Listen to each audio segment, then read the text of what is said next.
We start the day's other headlines with a look at gun violence in America.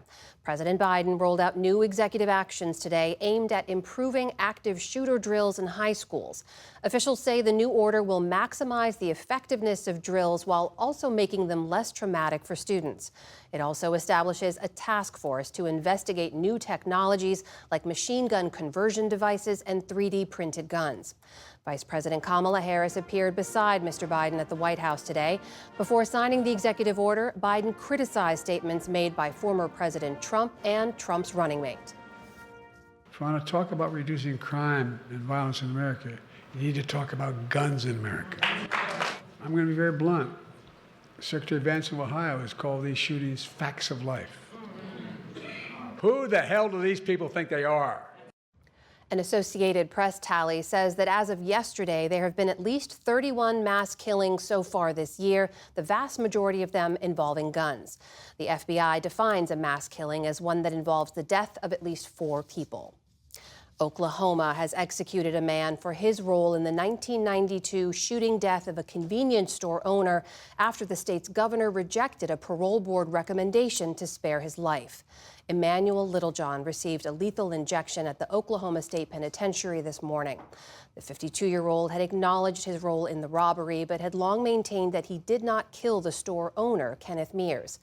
Littlejohn's death comes just days after Missouri executed 55-year-old Marcellus Williams, despite prosecutors and the victim's family asking that he be spared.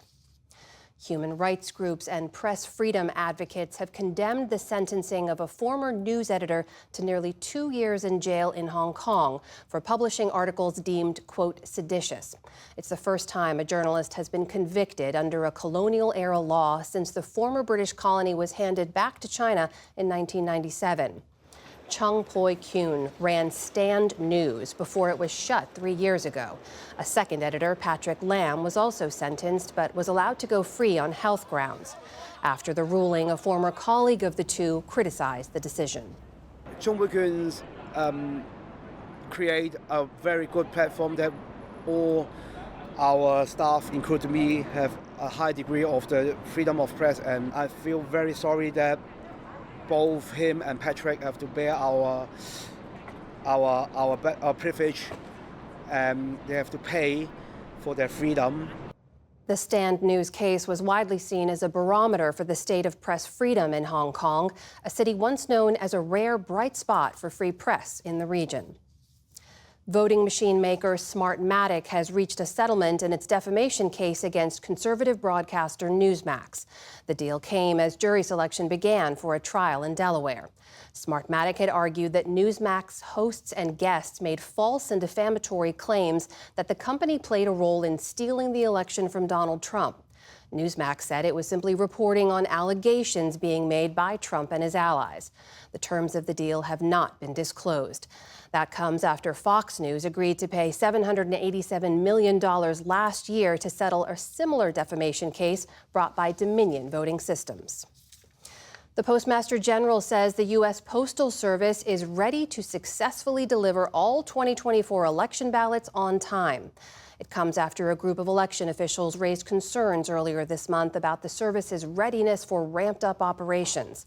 At a Senate subcommittee hearing today, Louis DeJoy said that nearly 99.9% of ballots were delivered within 7 days during the 2020 election. He said the service is even better prepared this time around. We are overwhelmingly enhancing our training across all aspects of our operation. That is the fundamental thing we need to do for these extra efforts that we put in election mail to actually work. DeJoy urged voters to mail their ballots at least 1 week ahead of their state's respective deadline, whether that's November 5th or otherwise. The U.S. economy is showing signs of stability. The Commerce Department confirmed today that GDP grew at a rate of 3% from April to June, compared to the same period last year. That is a jump from the 1.6% we saw in the first quarter and is due largely to strong consumer spending. Separately, claims for new unemployment benefits dropped to a 4-month low last week, in a sign that the labor market remains strong. That positive economic data gave Wall Street a boost today. The Dow Jones Industrial Average gained 260 points to close back above the 42,000-point level. The Nasdaq added more than 100 points on the day. The S&P 500 closed at a new record high. And it is the end of an era in Oakland. Today, the city's Major League Baseball team, the Athletics, played their final game there. The A's will spend the next 3 seasons playing in West Sacramento before settling at their new home in Las Vegas in 2028. That means that after today, Oakland will no longer have a major professional sports team. The NFL's Oakland Raiders left for Las Vegas back in 2020. The NBA's Golden State Warriors moved across the bay to San Francisco.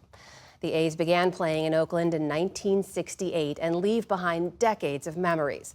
They won 4 championships while based at the Coliseum, the city's run-down yet beloved stadium. Still to come on the News Hour, New York City Mayor Eric Adams indicted on federal bribery charges. We hear from a top lawmaker on the committee investigating recent Secret Service failures. And Hillary Clinton on what Kamala Harris needs to do to defeat Donald Trump. This is the PBS NewsHour from the David M. Rubenstein Studio at WETA in Washington and in the West from the Walter Cronkite School of Journalism at Arizona State University.